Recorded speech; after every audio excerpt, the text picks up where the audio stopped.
के साथ। नमस्कार, सिटी वाराणसी लाइव में आप सभी का स्वागत है। मैं हूं ममता चौरसिया। आइए नजर डालते हैं आज की हेडलाइंस पर।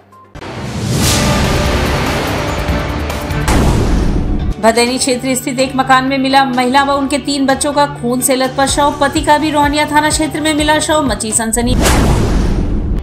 तुलसी घाट पर संपन्न हुआ नागनथैया श्री कृष्ण लीला। गोस्वामी तुलसीदास द्वारा स्थापित इस लीला को देखने उमड़ा हुजूम। अभिनेता कार्तिक आर्यन और भूषण कुमार ने बाबा विश्वनाथ के दरबार में लगाई हाजिरी। दशाश्वमेध घाट पर गंगा आरती में हुए शामिल। और नौसंग क्लब की काली प्रतिमा कड़ी सुरक्षा व्यवस्था के बीच विसर्जित। और अब खबरें विस्तार से। भदैनी क्षेत्र स्थित एक मकान में महिला व उनके 3 बच्चों का खून से लथपथ शव मिला है। मृत महिला के पति का भी रोहनिया थाना क्षेत्र में शव मिला। इस बड़ी घटना की जांच में पुलिस जुटी हुई है। धर्म की नगरी काशी में मंगलवार को दोपहर के समय दर्दनाक घटना सामने आई। भेलूपुर थाना क्षेत्र के भदैनी स्थित पावर हाउस के सामने गली में रहने वाले राजेंद्र गुप्ता के घर में उनके 3 बच्चों और पत्नी की खून से लथपथ शव मिली। शव को देखकर प्रतीत हो रहा था कि इनकी गोली मारकर हत्या कर दी गई है। जबकि इसकी सूचना आसपास के लोगों को मिली तो क्षेत्र में हड़कंप मच गया। घटना की जानकारी होते ही मौके पर डीसीपी काशी जोन गौरव हंसवाल सहित फॉरेंसिक एक्सपर्ट पहुंचे। प्रारंभिक जानकारी के अनुसार पत्नी नीतू 45 वर्षीय, पुत्र नवरेंद्र गुप्ता 25 वर्षीय, पुत्री गौरांगी 17 वर्षीय और पुत्र सुबेंद्र 15 वर्षीय की गोली मारकर हत्या कर दी गई है।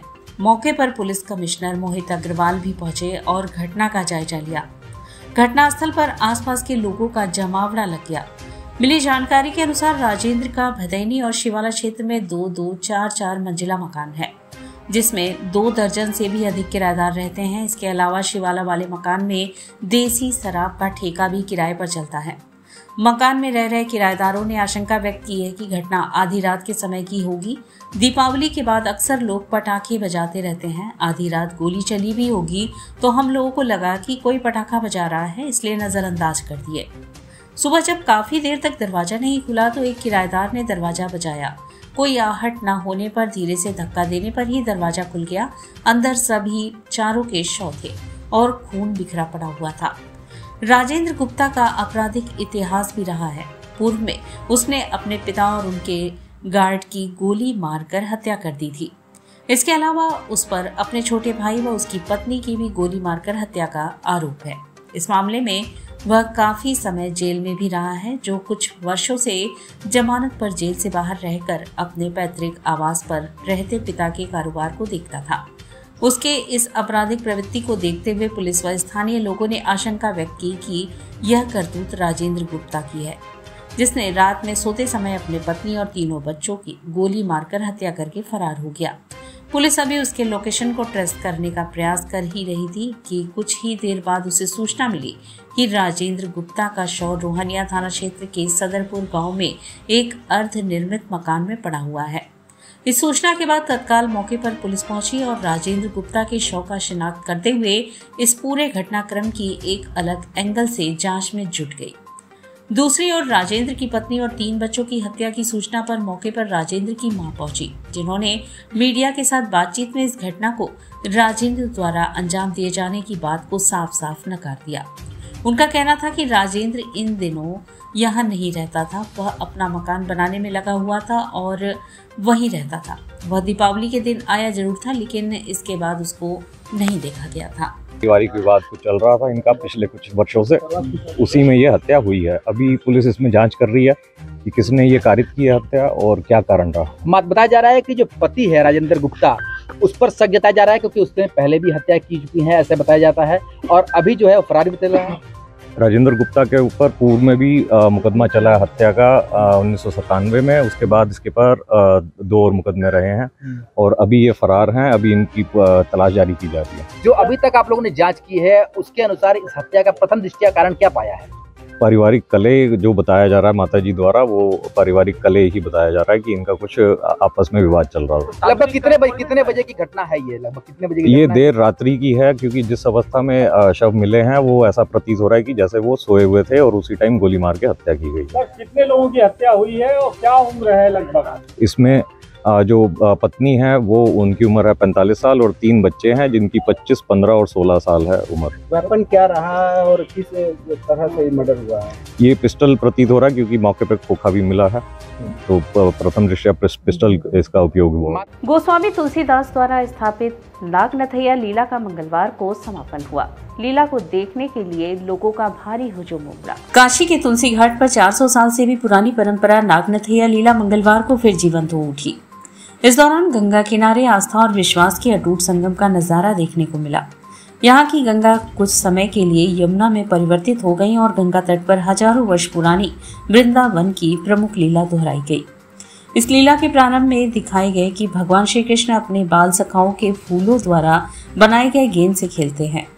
खेलते खेलते गेंद अचानक से यमुना रूपी गंगा में चली जाती है। इसके बाद बाल सखा भगवान श्री कृष्ण से गेंद लाने की हट करने लगते हैं, जिस पर भगवान श्री कृष्ण ने कदम के पेड़ पर चढ़कर अचानक गंगा में छलांग लगा दी। जब इस बात का पता गोकुल वासियों को होता है तो वह कोहराम बन जाता है, क्योंकि उन दिनों यमुना नदी में जहरीले कालिया नाग का वास था। काफी देर बाद भगवान श्री कृष्ण कालिया नाग का मर्दन कर बाहर निकलते हैं। इसके बाद कोहराम उल्लास में बदल जाता है और चारों तरफ जय कन्हैया लाल की का उद्घोष होने लगता है। कुछ ऐसा ही नजारा मंगलवार को काशी के तुलसी घाट पर गंगा किनारे दिखा। इस अद्भुत पलों के दर्शन के लिए घाटों, छतों से गंगा में नावों, बजड़ों तक जनसैलाब उमड़ा था।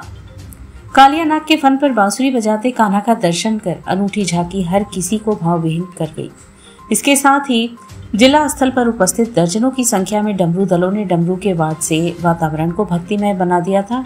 इन अलौकिक पलों को अपने कैमरे और मोबाइल में कैद करने की होड़ मची रही।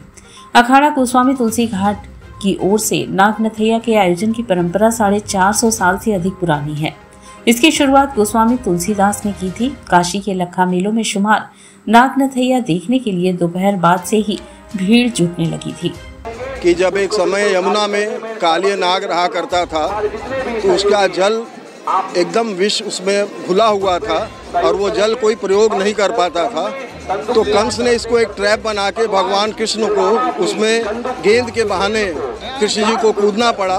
तो कृष्ण जी भी उसी बहाने गए, गेंद के बहाने, और कालिया नाग को नथ के उन्होंने वहाँ से रमण द्वीप उन्हें उद्वासित किया और यमुना का जल पवित्र हुआ। और ये गोस्वामी जी का शुरू किया हुआ लीला है। लगभग 450 वर्ष से ज़्यादा पुराना ये लीला है और इसका प्रसंग जो है आपको श्रीमद् भागवत के 10वें स्कंद में है।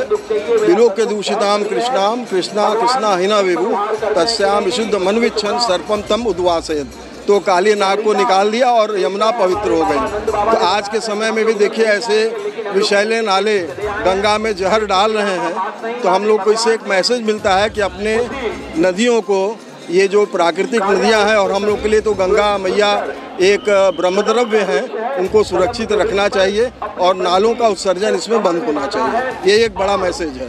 ढलते हुए सूरज के एक तरफ पूजा, एक तरफ हमारे कालिया नाग के साथ उगते हुए श्री कृष्ण, इन दोनों की पूजा एक साथ हो रही है। ये बहुत अद्भुत चीज़ है और पूरे ऑल ओवर इंडिया से हर कोई अपनी अपनी इच्छाएं लेके आता है। वो सोचता है प्रभु हमारे घर के, इन्हीं को समझ के, जैसे न कहते हैं कि कण कण में देव हैं, उस तरह से इन्हीं को ये देव स्वरूप समझ के कि भगवान हमारा बच्चा ठीक हो जाए, भगवान हमारे घर का कल्याण हो, हमारी उन्नति हो जाए, हमारे बच्चे की, ये कामना भी लोग लेकर यहाँ पे आते हैं, जो दिखता नहीं है लेकिन ये सारी चीज़ें हैं। एक सेकंड के लिए देख के तो लगता है कि वाकई में भगवान है और मन में भी ऐसी धारणा आ जाती है कि सच में भगवान अभी उपस्थित हो गए। भाई हम लोग बहुत छोटे से देख रहे हैं, हम लोग की एज ज़्यादा हो चुकी है, बच्चों को दिखाने लाए, छोटे बच्चों से पूछे, ये लोग बताएंगे इसके बारे में। ये लीला बहुत प्रसिद्ध है। हम लोग यहाँ पे बहुत पहले से ही आके रुके हुए हैं। यहाँ पे लीला स्टार्ट होता है तो लोग 1 घंटे 2 घंटे बहुत पहले से ही आते हैं, क्योंकि कहा जाता है ये लीला बहुत पुराना है, बहुत पहले से ही प्रसिद्ध है ये लीला, तो यहाँ पे जल्दी आ जाता है और ये लीला देख के बहुत अच्छा लगा।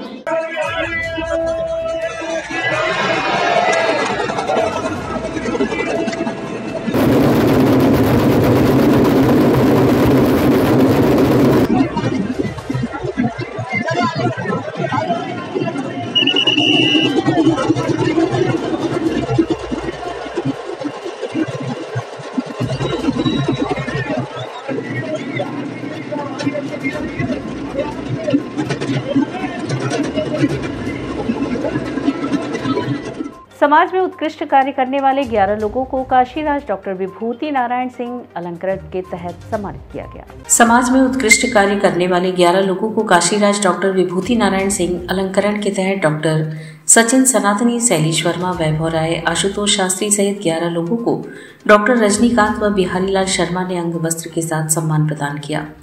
इस दौरान प्रमुख रूप से काशीराज परिवार से महाराज कुमारी, विष्णुप्रिया, हरिप्रिया, कृष्णप्रिया सहित दर्जनों लोग उपस्थित रहे।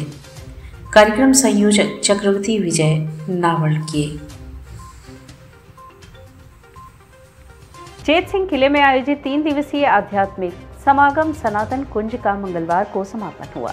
दक्षिण भारत की सुप्रसिद्ध पीठ विशाखा शारदा पीठम द्वारा शिवालय स्थित चेत सिंह किला परिसर में आयोजित 3 दिवसीय आध्यात्मिक समागम सनातन कुंज के तहत समापन समारोह में मंगलवार को विशाखा श्री शारदा पीठम के पीठाधिपति महास्वामी श्री स्वरूपा नरेंद्र सरस्वती जी महाराज एवं विशाखा श्री शारदा पीठम के उत्तराधिकारी स्वामी श्री स्वात्मा नरेंद्र सरस्वती जी महाराज ने प्रातः जगत गुरु आदि शंकराचार्य जी की पूजा एवं सर्व स्वरूपा मनसा देवी यंत्र की आराधना की। इस संदर्भ में जानकारी देते हुए विशाखा श्री शारदा पीठम के महाप्रबंधक पी किशोर ने बताया कि इस भव्य आध्यात्मिक समागम में मंगलवार को श्री सीताराम कल्याणम और राज्याभिषेक के साथ दोपहर में कवि सम्मेलन तथा काशी विद्वत सभा द्वारा गोष्ठी का आयोजन किया गया। विद्वत सभा में प्रोफेसर रामनारायण द्विवेदी के संचालन में अन्नपूर्णा मंदिर के महंत शंकरपुरी जी महाराज, स्वामी जितेंद्रानंद सरस्वती जी महाराज सहित अनेक विद्वानों ने अपने विचार रखे। सांस्कृतिक कार्यक्रम के अंतर्गत विजयवाड़ा से पधारे कला रत्न बीवी विश्वनाथ एवं Sudhakar, Shrimati M Anjana, doctor M Sharada Subramaniam, P Pranavi Kishore ने कर्नाटक संगीत में सुमधुर गायन प्रस्तुत किया, जिसमें मृदंगम पर बीएसपी प्रसाद एवं वायलिन पर पंडित सुखदेव मिश्र ने संगत किया।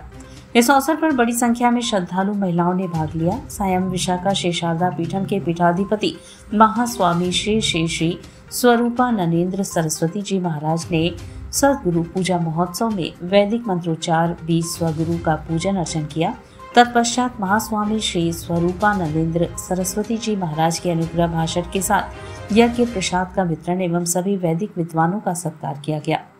कार्यक्रम में देश के कई प्रमुख संत महंत भाग ले रहे हैं। कार्यक्रम में प्रमुख रूप से मथुरा गोवर्धन से पधारे हरिदेव सेवायत स्वामी अमित गोस्वामी, योगिनी पीठ गोवर्धन मथुरा के अवध सरकार, ऋषिकेश के सुबोधानंद फाउंडेशन के स्वामी ध्रुव चैतन्य सरस्वती जी, बेवर विदुर आश्रम से पधारे कुमार आनंद गिरी जी, कुरुक्षेत्र की गुमती माता जी, अवधूत दत्त पीठम के उत्तराधिकारी स्वामी जी, आंध्रा आश्रम के ट्रस्टी वीवी सुंदर शास्त्री, शारदा पीठम वाराणसी के महाप्रबंधक पी किशोर कुमार, प्रबंधक पी रामकृष्ण, कांची मठ के प्रबंधक V Subramaniam, Mani Srinivas ji, T Gajanan Joshi, C V Subramaniam, Chakravarti Vijay Navad सहित अनेक गणमान्य लोग उपस्थित थे। फिल्म भूल भुलैया 3 के प्रमोशन के लिए आए अभिनेता कलाकार कार्तिक आर्यन ने बाबा काशी विश्वनाथ के दरबार में मत्था टेका व गंगा आरती में भी शामिल हुए। अभिनेता कार्तिक आर्यन और भूषण कुमार ने वाराणसी में अपनी फिल्म भूल भुलैया 3 का प्रमोशन किया।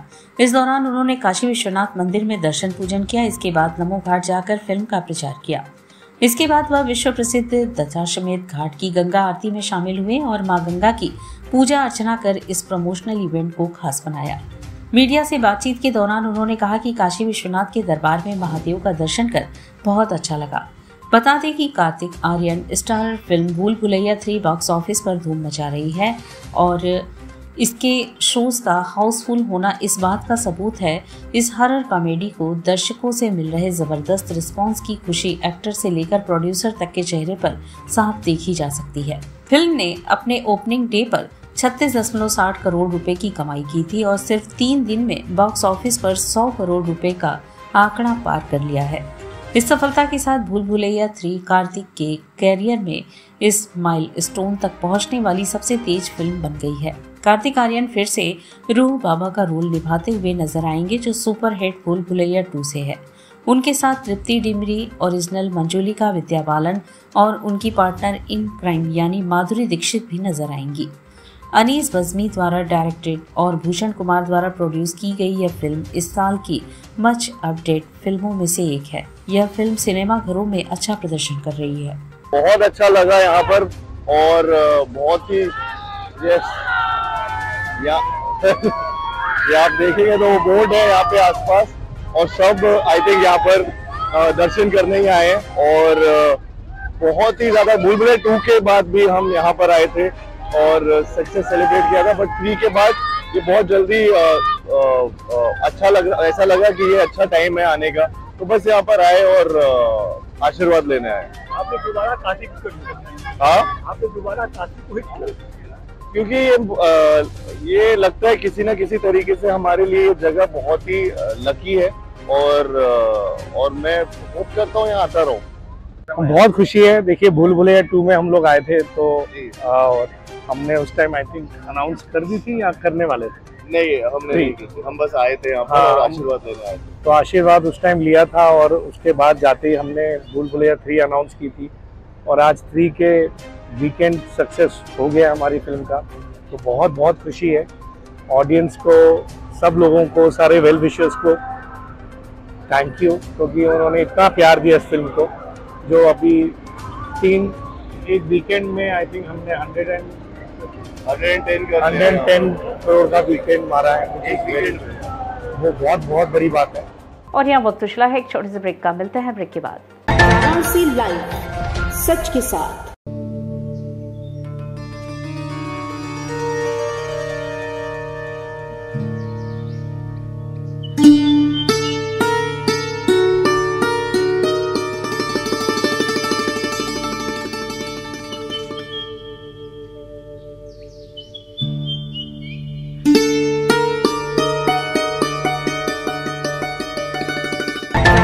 लाइव, सच के साथ। और ब्रेक के बाद पुनः आपका स्वागत है।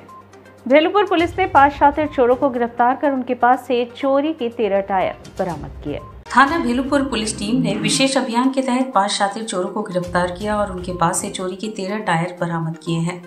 पुलिस ने मुखबिर से मिली जानकारी पर इन आरोपियों को सोमवार को रेलवे कॉलोनी रानीपुर के पास स्थित एक खंडहर से गिरफ्तार किया।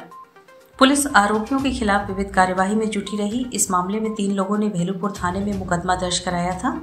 वादी प्यारे लाल ने भेलूपुर थाना में शिकायत दर्ज कराया था। उनके ऑटो नंबर UP65DT 7998 का पहिया अज्ञात व्यक्ति द्वारा चोरी कर लिया गया। वादी सिमरन किन्नर ने बताया कि उनके ऑटो नंबर UP65HT 8390 का पहिया और बैटरी अज्ञात व्यक्ति ने चुरा ली।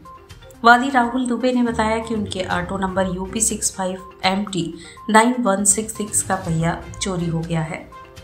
गिरफ्तार अभियुक्तों में राहुल सब्जी मंडी मरवाड़ी में किराएदार आकाश सेठ, महमूरगंज स्थित ओपल हॉस्पिटल के पास किराएदार आर्यन उर्फ अवधेश कुमार आदर्श नगर कॉलोनी, महमूरगंज निवासी कल्लू पटेल ककरमत्ता JPS नगर कॉलोनी में किराएदार और सोनू गुप्ता सोना तालाब वाटर पार्क के पास किराएदार हैं। इनमें सोनू गुप्ता के खिलाफ पहले से ही कई मामले दर्ज हैं, जिनमें धारा 379, 411 आर्म्स एक्ट और गैंगस्टर एक्ट के तहत मामले शामिल हैं। 5 लड़के पकड़े गए हैं इसमें से एक का आपराधिक इतिहास भी है। ये लोग घूम के ऑटो लेके घूमते थे और जैसे गलियों में या कहीं एकांत में ऑटो खड़ा रहता था तो उसका रिम सहित पहिया खोल लेते थे और उसको बेच देते थे। तो ये सूचना मिली, उसमें 2-3 लोगों ने मुकदमा भी लिखवाया है। फिर इन लोगों ने, पूरी टीम ने भेलूपुर की, उसको CCTV फुटेज जगह जगह देख के इनको आइडेंटिफाई किया और पकड़ के इनसे क्या बरामद हुआ है? ये टायर और रिम सहित ये सब सारी चीजें बरामद हुई जो चोरी हुए थे। सारे अपराधी बनारस के हैं? हाँ, बनारस के ही हैं, विभिन्न थानों के हैं, तो बाकी उनका आपराधिक इतिहास और वो चीजें देखी जा रही है। यातायात माह नवंबर में यातायात पुलिस कमिश्नरेट वाराणसी द्वारा लोगों के साथ साथ विद्यालय के बच्चों को भी यातायात के नियमों को लेकर सचेत किया गया। यातायात पुलिस कमिश्नरेट वाराणसी द्वारा यातायात माह नवंबर 2024 के तहत आम जनमानस के साथ साथ विद्यालय के बच्चों को यातायात नियमों के प्रति सचेत रहने तथा आमजन में भी इस भावना को समाहित कर पालन करने हेतु श्री हरिश्चंद्र बालिका इंटरमीडिएट कॉलेज मैदागिन में एक कार्यशाला का आयोजन किया गया, जिसमें नाबालिग बच्चों द्वारा वाहन चलाने की प्रवृत्ति को रोकने तथा अभिभावक को इससे होने वाले परेशानियों व जुर्माने के विषय में TSI नारायण सिंह द्वारा विस्तृत बताया गया। यातायात निरीक्षण धनंजय सिंह द्वारा सड़क दुर्घटना होने पर घायल व्यक्ति को समय रहते इलाज हेतु अस्पताल पहुंचाकर एक नए व्यक्ति का फर्ज निभाने के बारे में बताया गया। TSI देवानंद बर्नवाल ने प्रोजेक्टर के माध्यम से यातायात के विषय में सचित्र वर्णन किया। इसके अलावा एक जागरूकता रथ जो शहर में TSI शिवबदन यादव के नेतृत्व में चल रहा है, आमजन को जागरूक करने का काम कर रहा है। कार्यशाला को कॉलेज की प्रधानाचार्य डॉक्टर प्रियंका तिवारी ने भी बच्चों से यातायात के नियमों का पालन करने व जनता में इसका प्रचार प्रसार करने हेतु बताया गया तथा आभार व्यक्त किया गया। अध्यापिका कंचन बाला रेणु के साथ साथ स्टाफ रामलला आशुतोष आदि उपस्थित रहे। सहयोग के रूप में यातायात कर्मी योगेंद्र सिंह भी मौजूद रहे। हम बच्चों को खास करके वो नाबालिग बच्चे जो वाहन चलाते हैं जिनसे आए दिन सड़क दुर्घटना हो रही है उसको कम करने या उनके अभिभावक के ऊपर जो सरकार द्वारा एक अंकुश लगाने के लिए जुर्माना व कैद की सजा निहित की है उसके विषय में बताए। इसके साथ ही साथ सड़क दुर्घटना में जो व्यक्ति घायल होते हैं उस पीड़ित व्यक्ति को घायल व्यक्ति को अस्पताल पहुंचा करके एक नेक व्यक्ति का परिचय देने के विषय में हम इन्हें जागरूक किए और बताएं। देवनाथपुरा की चर्चित नौसंग क्लब की मां काली की प्रतिमा का विसर्जन कड़ी सुरक्षा के बीच किया गया। देवनाथपुरा की चर्चित नौसंग क्लब की मां काली की प्रतिमा का विसर्जन सोमवार को कड़ी सुरक्षा व्यवस्था के बीच संपन्न हुआ। गाजी बाजी के साथ निकले इस विसर्जन जुलूस में सुरक्षा व्यवस्था काफी तगड़ी नजर आई। सुरक्षा के मद्देनजर चप्पे चप्पे पर पुलिस फोर्स तैनात थी। पुलिस कमिश्नर ने आला अधिकारियों को शांति व्यवस्था कायम रखने के निर्देश दिए थे। प्रतिमा विसर्जन जुलूस के लिए मदनपुरा, जगमबाड़ी और गदौलिया जैसे संवेदनशील इलाकों में अतिरिक्त पुलिस फोर्स तैनात की गई थी। जैसे ही देवनाथपुरा से मां काली की प्रतिमा गाजीबाजी के साथ निकली, पुलिसकर्मी अलर्ट हो गए। गदौलिया की ओर जाने वाले मार्ग पर वाहनों की आवाजाही को बैरिकेडिंग कर रोक दिया गया। सकरी गलियों से गुजरती हुई मां काली की प्रतिमा जब बंगाली टोला चौराहे पर पहुंची तो हर हर महादेव के जयकारों से पूरा माहौल भक्तिमय हो गया। जुलूस मदनपुरा, जगमबाड़ी होते हुए गदौलिया पहुंची, जहां प्रतिमा ने कुछ देर रुकने के बाद चौराहे पर 7 चक्कर लगाए गए। इसके बाद जुलूस पास फाटक बुलानाला होते हुए मैदागिन की ओर बढ़ा। कोलकाता से आए ढाक बजाने वालों की टोली ने इस उत्सव में रंग भर दिया। अंततः मां काली की प्रतिमा का विसर्जन कंपनी बाग स्थित मंदाकिनी कुंड में श्रद्धा और उल्लास के साथ किया गया।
घाट संध्या कार्यक्रम में कलाकार कुसुम पांडे ने छठी मैया पर आधारित गीत प्रस्तुत कर दर्शकों को मंत्रमुग्ध किया। जिला प्रशासन की अभिनव पहल पर सुबह बनारस मंच पर आयोजित होने वाले घाट संध्या कार्यक्रम में युवा कलाकार कुसुम पांडे ने सोमवार को छठी माता पर आधारित गीत प्रस्तुत करके दर्शकों के हृदय को मंत्रमुग्ध किया। संगत कलाकार के रूप में आर्गन पर नीरज पांडे, ढोलक पर किशन पैड पर विवेक उपस्थित रहे। कलाकार को प्रमाण पत्र SK केसरी एवं सुजीत ठाकुर ने प्रदान किया। प्रमाण पत्र प्रदान करने के साथ उनकी संगीत साधना की भी प्रशंसा की। धन्यवाद ज्ञापन श्याम कुमार केसरी ने किया। घाट संध्या कार्यक्रम का संयोजन सुबह बनारस के सचिव एवं संस्थापक डॉक्टर रत्नेश वर्मा ने किया। कार्यक्रम का सफल संचालन सीमा केसरी ने किया। इस अवसर पर भारी संख्या में दर्शकगण उपस्थित रहे।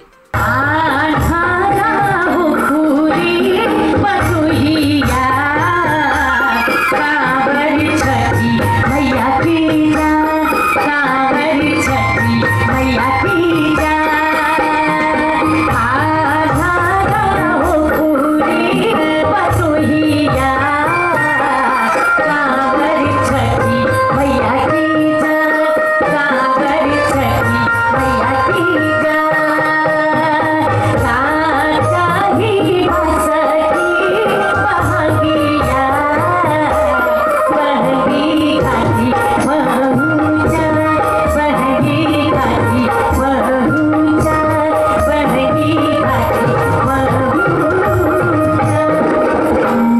और इसी के साथ सिटी वाराणसी लाइव का यह प्रसारण यहीं समाप्त होता है। ममता चौरसिया को दे इजाजत। नमस्कार।